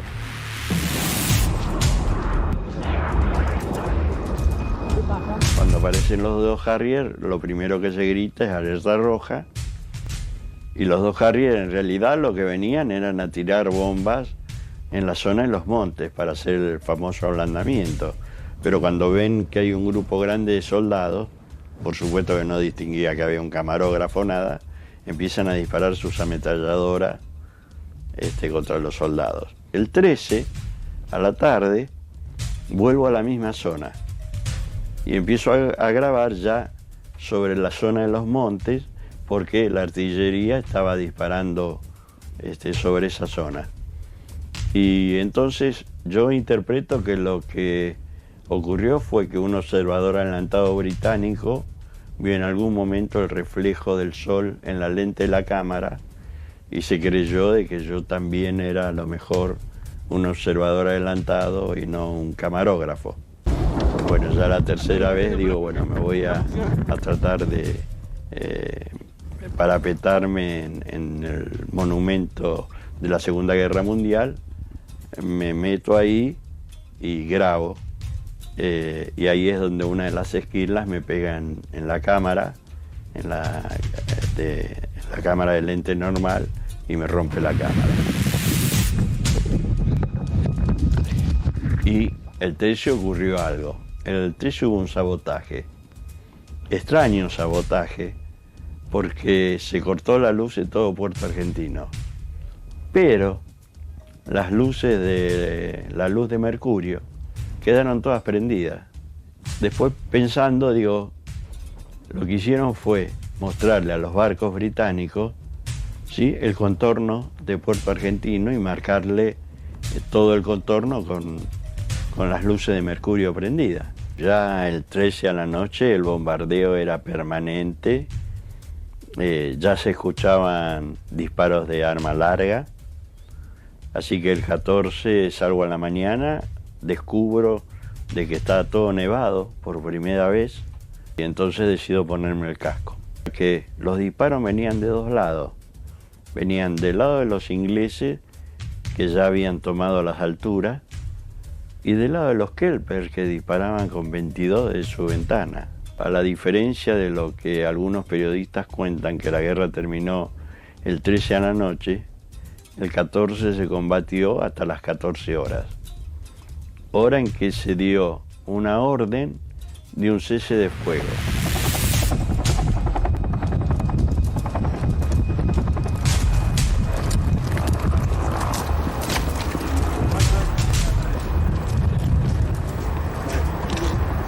Faltaban 5 minutos para que terminara el cese del fuego y se volviera a combatir.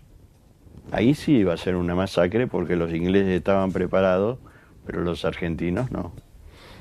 Entonces Jeremy Moore agarra, tacha la palabra incondicional y le dice a Menéndez, bueno, iniciar el as y firme la rendición. Bueno, hasta ahí fue una parte de la historia.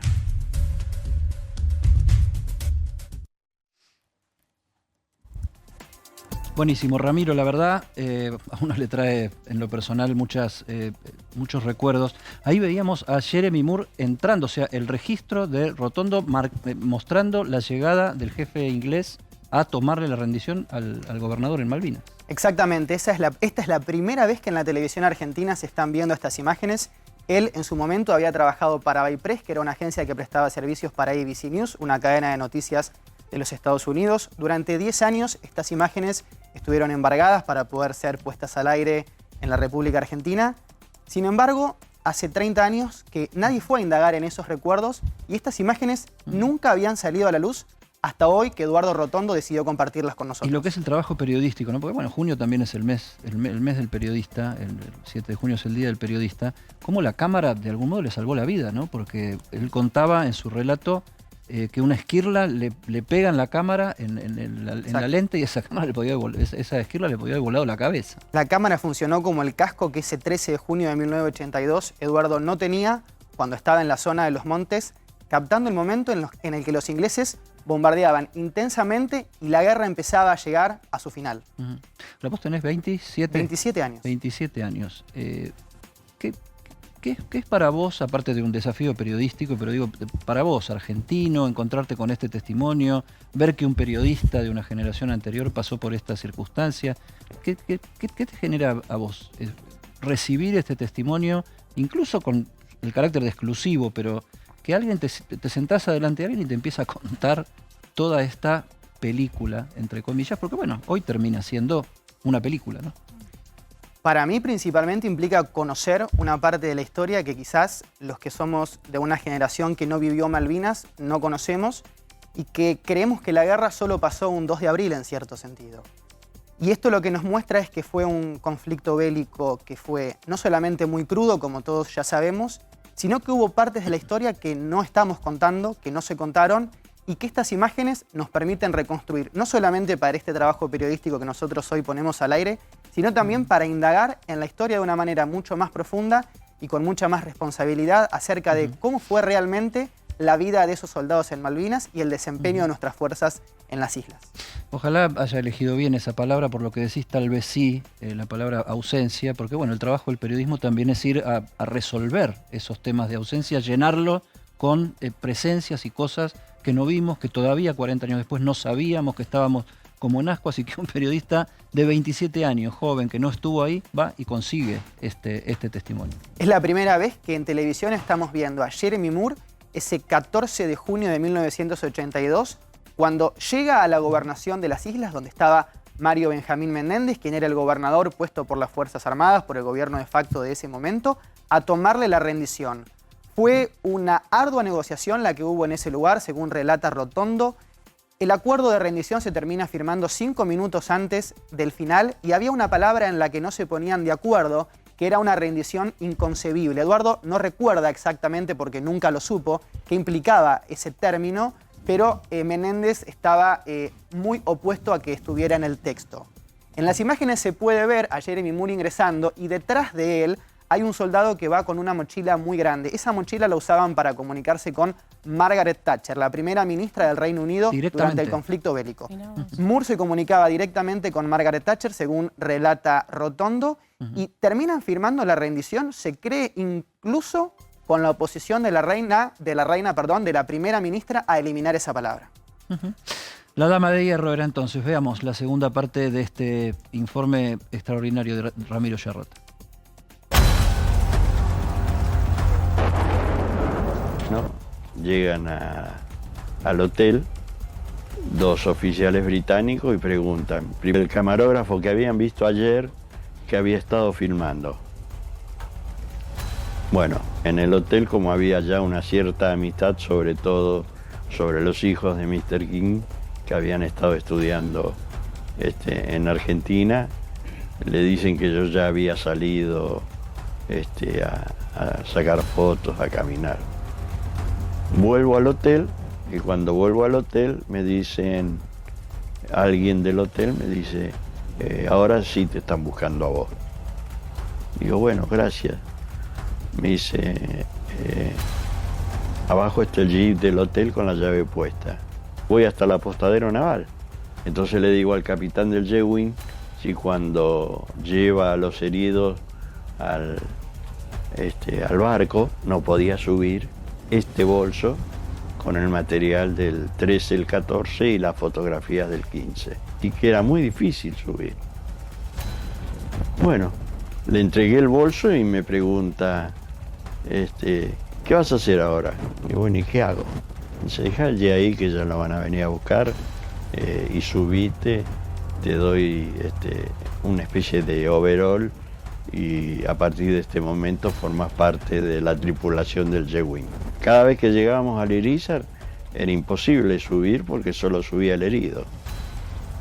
Bueno, el 16 a la tardecita, el Irizar había subido a los 420 heridos que quedaban y zarpa.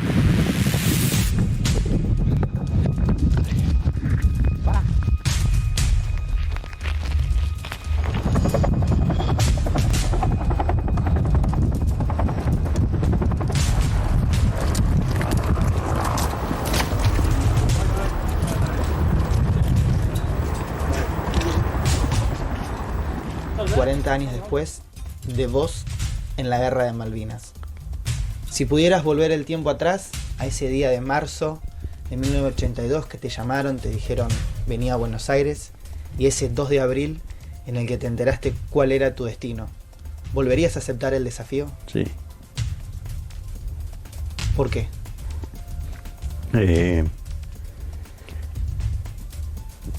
Creo que fue una de las cosas más importantes que pasaron en mi vida. Yo siempre digo que los soldados no terminaron la guerra, que cada noche que se acuestan tienen su guerra propia entre sus sueños. Después, digo que el soldado no muere en la guerra, sino muere cuando la gente lo olvida. Y la otra de Centroamérica era la guerra de otros, pero esta era mi guerra.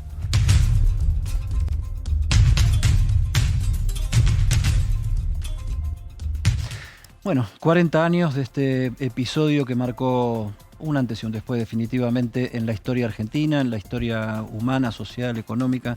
La verdad, como periodista de esta generación, a mí me encanta que vengan detrás, corriéndolo a uno, periodistas como Ramiro, que no solo están en el dato o en saber mirar a cámara o en un montón de detalles que tienen que ver con esta profesión, sino viendo la historia, conmoviéndose con las propias raíces de su país. ¿Qué te pasó, Ramiro, con esas lágrimas que mostraba tu entrevistado y esa voz entrecortada para la evocación final?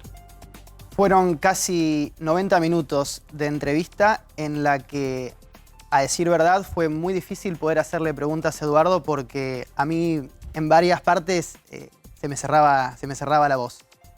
Del solo hecho de pensar que quienes estuvieron en la guerra tenían 9 años menos de los que yo tengo ahora y que Eduardo prácticamente tiene la edad que yo tengo hoy, él tenía en ese momento.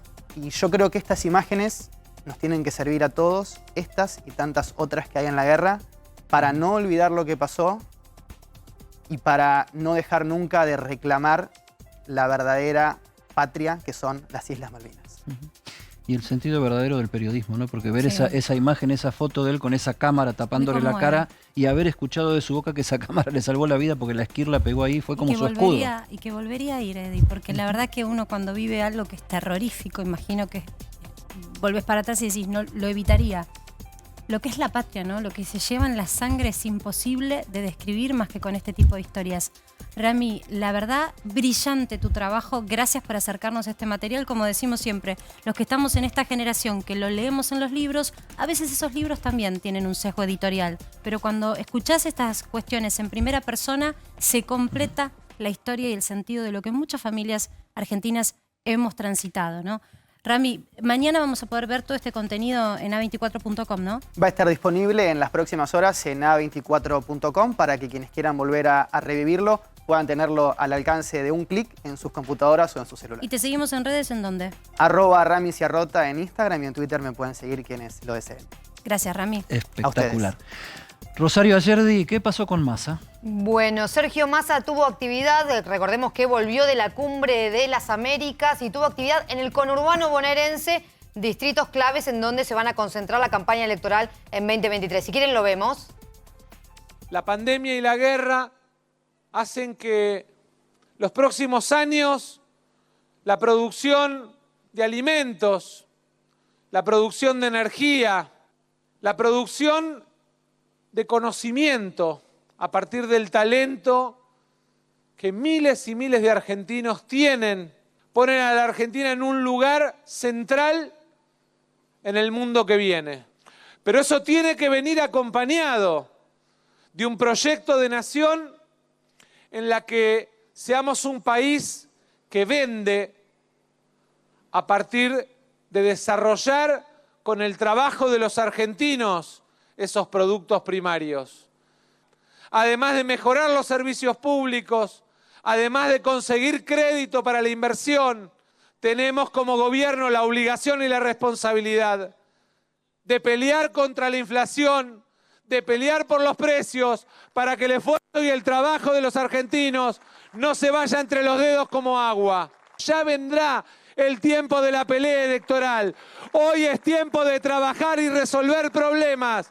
Invitamos a que todos aquellos que tengan en su corazón un poquito de celeste y blanco nos acompañen en esa pelea. Muchas gracias.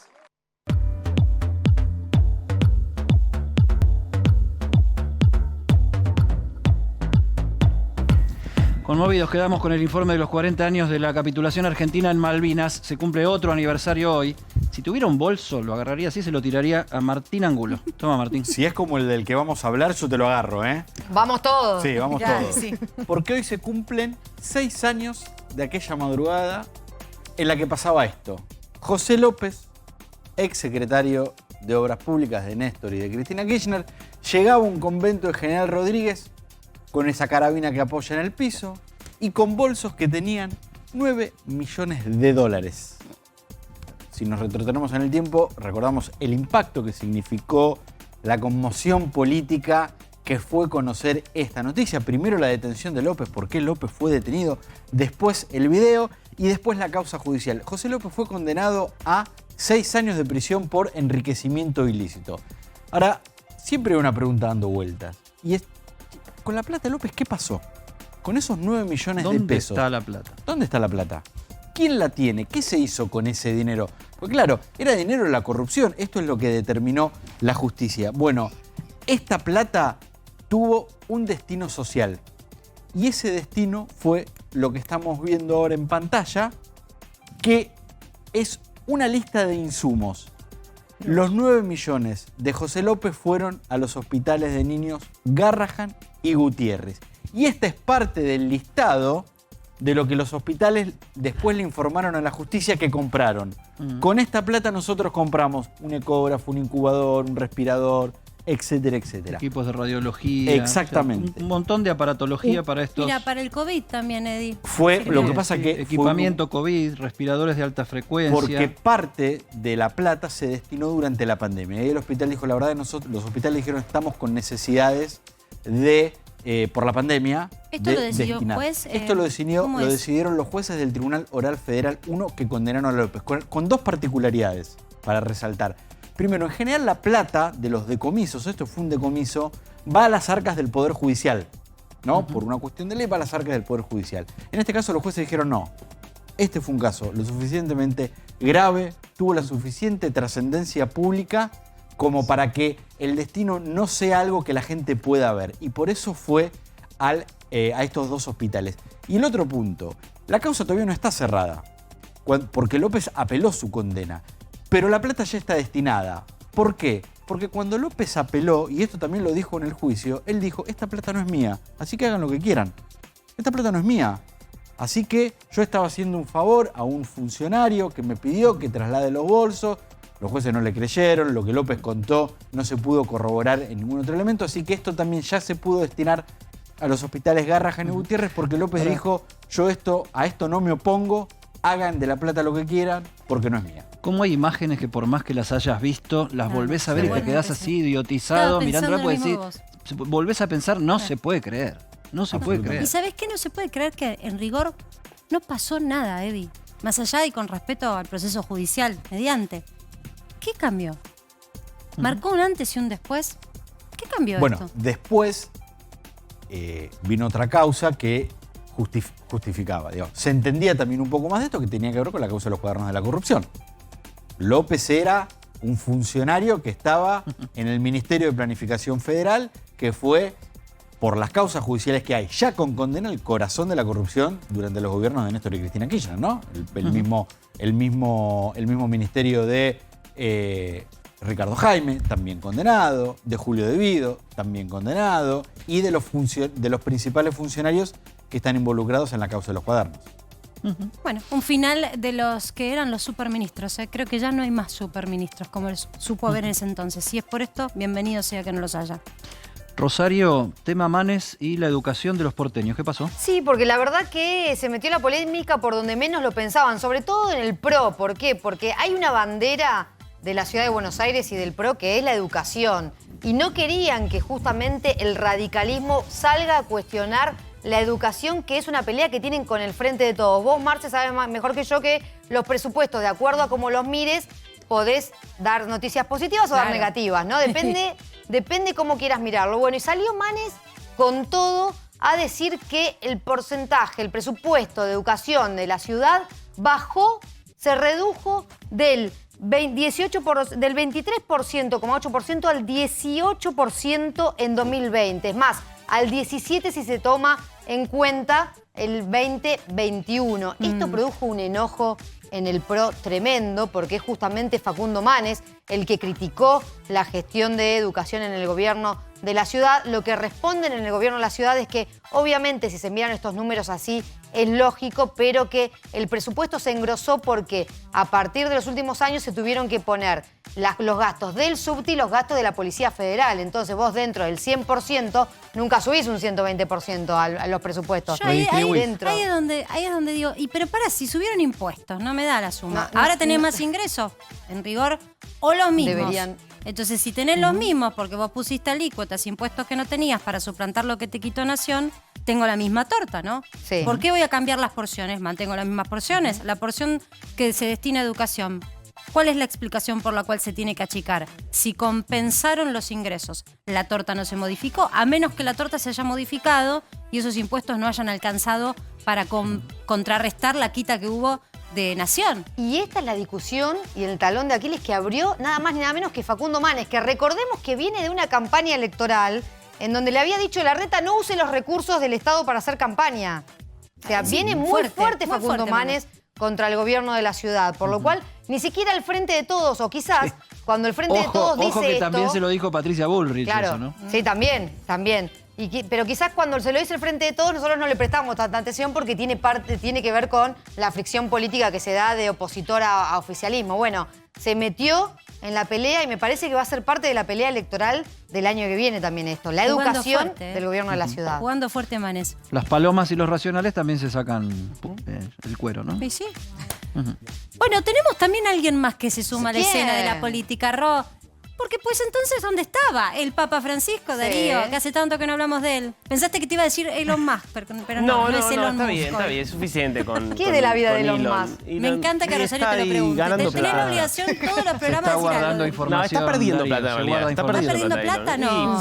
Bueno, está perdiendo plata todos las tecnológicas. Ojo con lo que se viene ahí.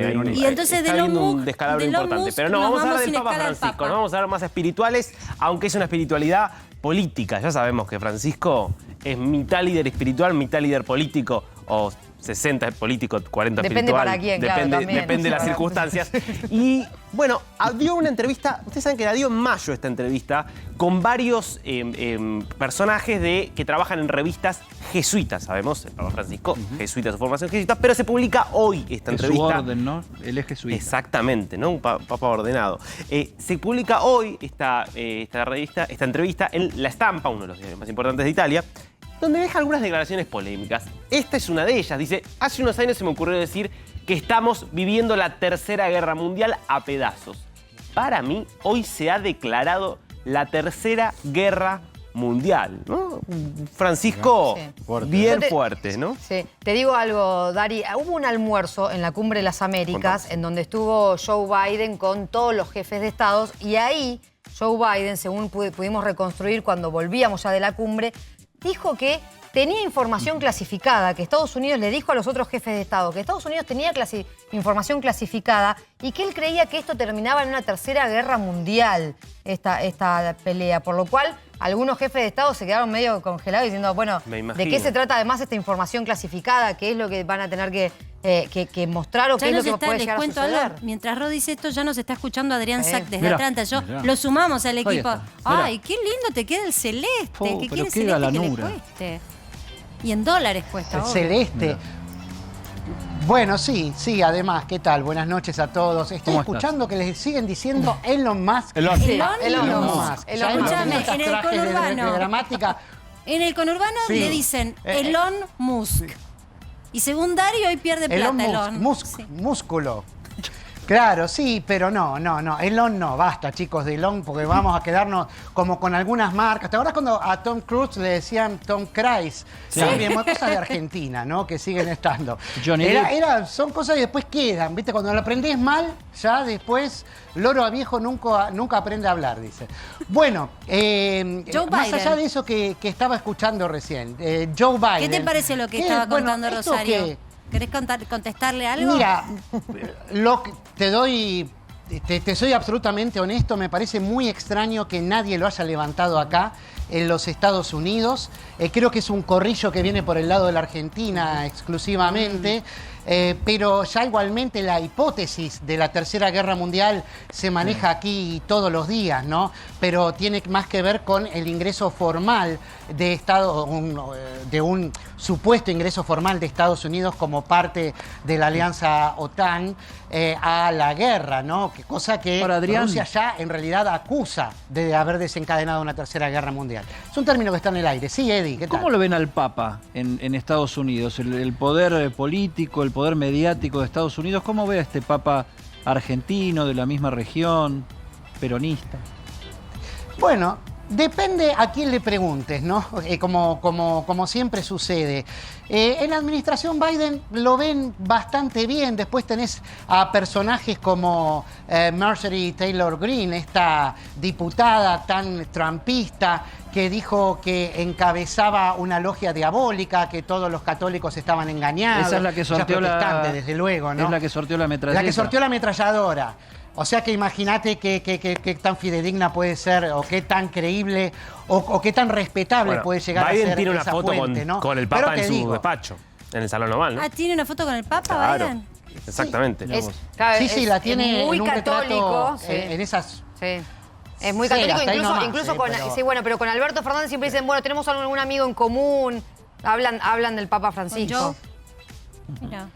Y ahí va con el picahielo para poder romper el hielo y hablar de algo, porque la verdad es que acá los quisieron excomulgar, o en realidad no excomulgar, porque eso únicamente lo podría hacer el Papa, pero sí privarlo del sacramento de la Eucaristía, de la comunión, por su posición insistente a favor del aborto. Entonces, teniendo en cuenta eso, los católicos más conservadores, algunos obispos no lo quieren, otros sí lo quieren mucho, al contrario, ¿no? O sea, tenés varias vertientes acá, no es como que hay una opinión única. Respetado sí es, sobre todo después del viaje que hizo durante la administración Obama, que cayó muy bien. Eso quedó en el recuerdo de muchos. ¿Rezará Biden por la inflación en Estados Unidos? Puede llegar a hacerlo. Él dice que siempre lleva un rosario en el bolsillo, que tiene su propio sacerdote que le da de tomar la comunión y todo.